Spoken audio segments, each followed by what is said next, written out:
Hello learners, welcome to my YouTube channel to the point learning. आज मैं आपके साथ क्लास 12 फिजिकल एजुकेशन में नेक्स्ट चैप्टर की वर्कशीट डिस्कस करने जा रही हूं, जो कि चैप्टर है आपका test and measurement in sports. Chapter 6 है आपका और उससे रिलेटेड वर्कशीट मैं यहाँ डिस्कस करूंगी। इससे पहले चैप्टर 1 से लेके चैप्टर 5 के ऑलरेडी मैं वर्कशीट डिस्कस कर चुकी हूँ। इस वर्कशीट में मैं आपके साथ MCQs question, case based question answers, theory based 3 marks 5 marks, ये सारी चीजें एक चैप्टर से रिलेटेड डिस्कस करती हूँ। तो इससे पहले के सारे वीडियोस मेरी प्लेलिस्ट में पड़े हुए हैं। लिंक आपको यहाँ इस वीडियो के डिस्क्रिप्शन बॉक्स में मिल जाएगा। साथ ही साथ कई स्कूलों में प्रैक्टिकल डेट आ गई होगी आपके फिजिकल एजुकेशन की, तो मैंने उससे रिलेटेड भी वीडियो बनाया है कि प्रैक्टिकल में क्या क्या पूछा जाता है, कौन कौन से प्रैक्टिकल्स करवाए जाते हैं और साथ ही वाइवा वगैरह या प्रैक्टिकल फाइल आपको कैसे बनानी है। तो उससे रिलेटेड वीडियोस के लिंक भी आपको इसी वीडियो के डिस्क्रिप्शन बॉक्स में मिलेंगे, तो आप वहां पे जरूर विजिट करिएगा अगर अभी तक आपका प्रैक्टिकल नहीं हुआ है तो। बाकी आपका प्रैक्टिकल हो जाए तो कैसा प्रैक्टिकल हुआ, आपने क्या एक्सपीरियंस किया, क्या क्वेश्चंस पूछे गए, तो वो भी आप मुझे यहाँ कमेंट सेक्शन में लिख सकते हैं, ताकि बाकी बच्चों की हेल्प हो जाए, वो भी अपने प्रैक्टिकल से रिलेटेड प्रिपरेशन उसके अकॉर्डिंग कर सकें। सो आपने जैसा एक्सपीरियंस किया है प्रैक्टिकल में, वैसा आप यहाँ कमेंट सेक्शन में लिख सकते हैं। सो स्टार्ट करते हैं हम test and measurement in sports chapter के वर्कशीट पे। सो क्वेश्चन नंबर 1, साई खेलो इंडिया यानी SAI Khelo India fitness test for school children consist of. जो एसएआई खेलो इंडिया फिटनेस है वो किस चीज से रिलेटेड, कौन से टेस्ट उसके अंडर में आते हैं? Flamingo balance test, plate tapping test, abdominal partial curl up या all of these. So your answer is all of these, क्योंकि ये सारे के सारे ही ऑप्शन, ये सारे के सारे ही टेस्ट हैं जो आपके एसएआई खेलो इंडिया में करवाए जाते हैं। Next, flexibility is the range of motion around a. Flexibility जो होता है वो आपका रेंज ऑफ मोशन होता है कहाँ का? सो फ्लेक्सिबिलिटी आपका रेंज ऑफ मोशन होता है जॉइंट्स में। So option A is the correct answer. Next, sit and reach test is performed after.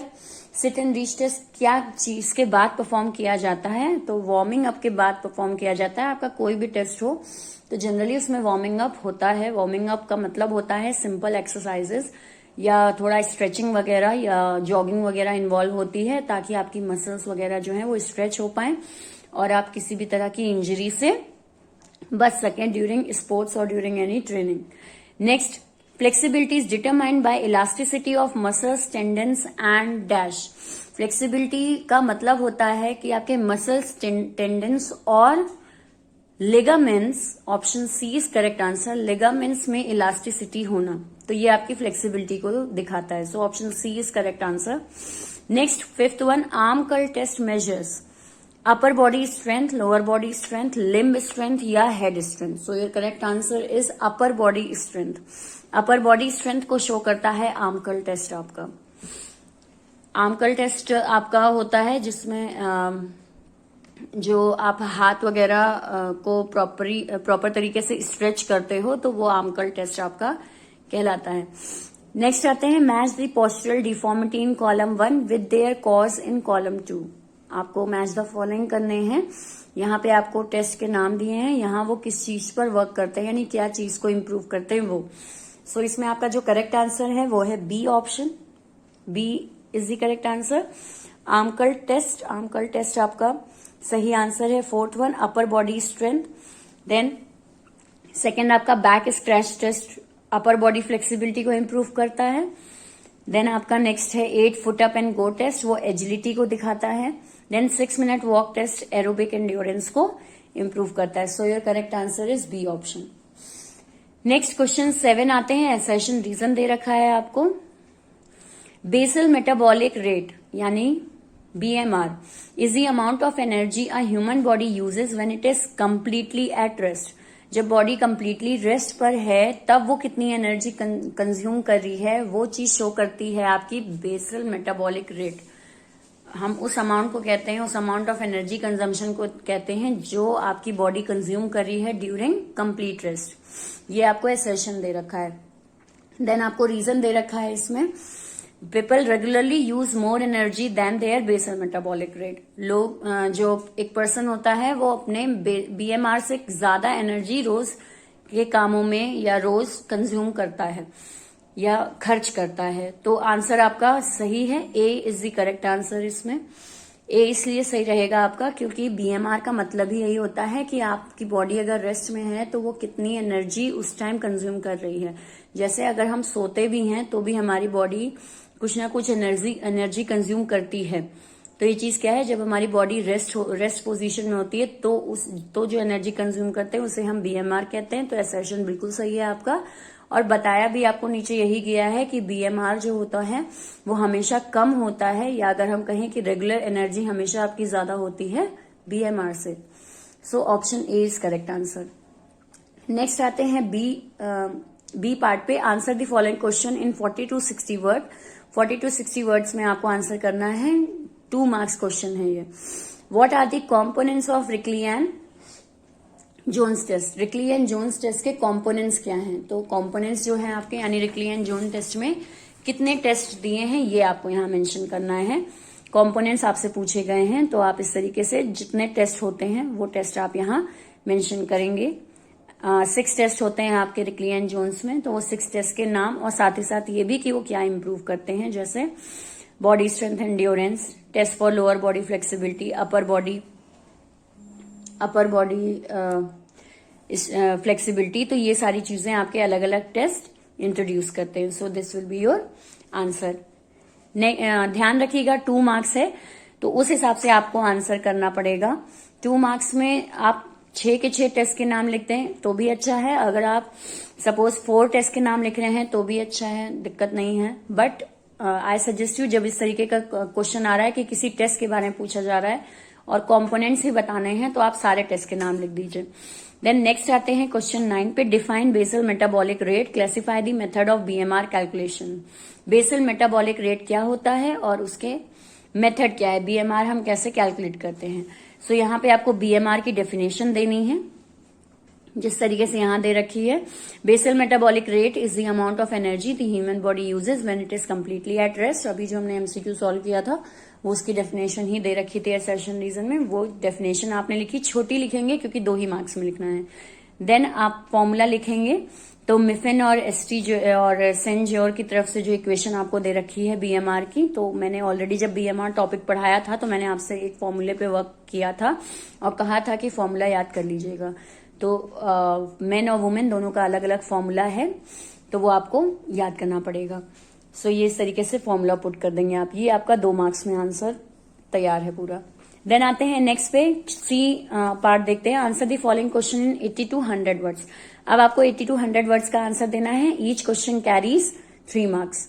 अब 3 मार्क्स में explain the procedure of 6 minute walk test. केवल प्रोसीजर आपको बताना है 6 मिनट वॉक टेस्ट का। तो जब 3 मार्क्स का आप आंसर लिख रहे हैं तो केवल प्रोसीजर ही नहीं, आप उसके साथ साथ बाकी चीजें भी थोड़ी सी बता दीजिएगा क्योंकि 3 मार्क्स का क्वेश्चन रहता है आपका, जैसे इस तरीके से यहां दे रखा है। 6 minute walk test for aerobic endurance. आपको केवल 6 मिनट वॉक टेस्ट लिखा है, आप उसका पूरा नाम लिखिए। एरोबिक एंड्योरेंस के लिए होता है।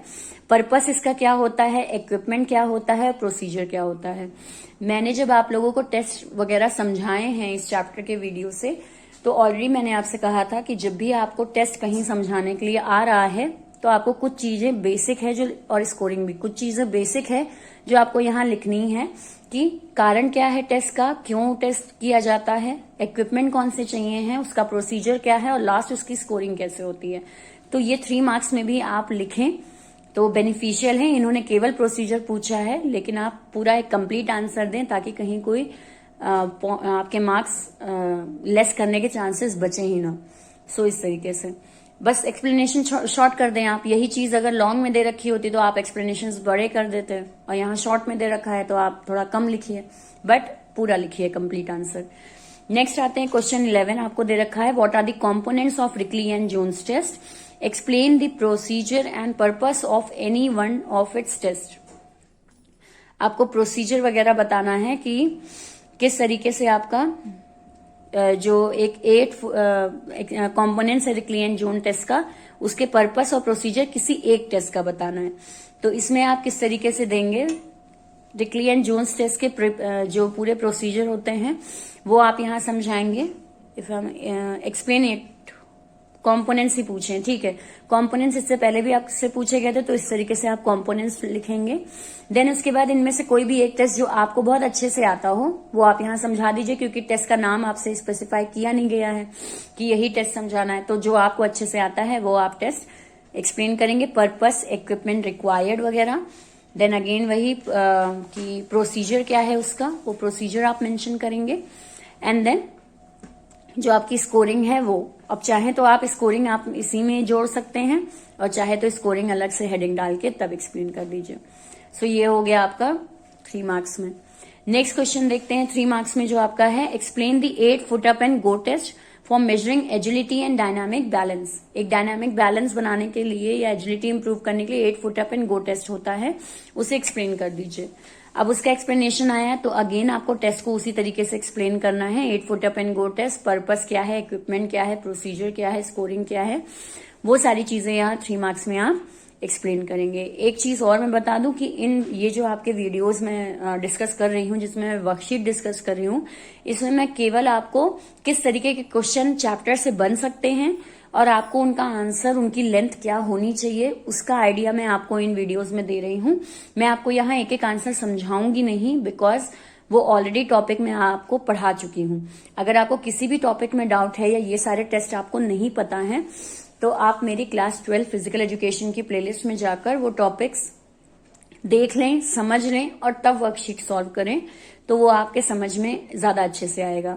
बाकी अगर कोई टॉपिक ऐसा है जो वहां मैंने नहीं समझाया है या आपको समझना है, तो आप कमेंट सेक्शन में लिखिए, मैं उसको समझाऊंगी। वैसे आपकी प्लेलिस्ट में मैंने सारे topic from chapter 1 to chapter 10 समझाए हैं। आई थिंक कोई टॉपिक आपका ऐसा नहीं रह गया जो आपको वहां ना मिले।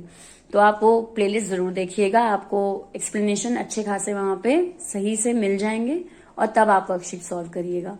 देन नेक्स्ट मैं आती हूँ क्वेश्चन पार्ट डी पर। डी है आपका 5। नेक्स्ट आते हैं पार्ट डी में, answer the following question in 125 to 50 words में आपको आंसर देना है। Discuss in detail about the SAI Khelo India fitness test with administration of any one test. आपको किसी एक टेस्ट को एडमिनिस्ट्रेशन करना है, यानी अच्छे से समझाना है और डिटेल आपको बतानी है SAI Khelo India fitness test की। अब इसमें ध्यान ये देना है आपको कि ये 5 मार्क्स का क्वेश्चन है, और जब 5 मार्क्स का क्वेश्चन होता है तो वो अच्छा खासा इलैबोरेटेड मैनर में होगा।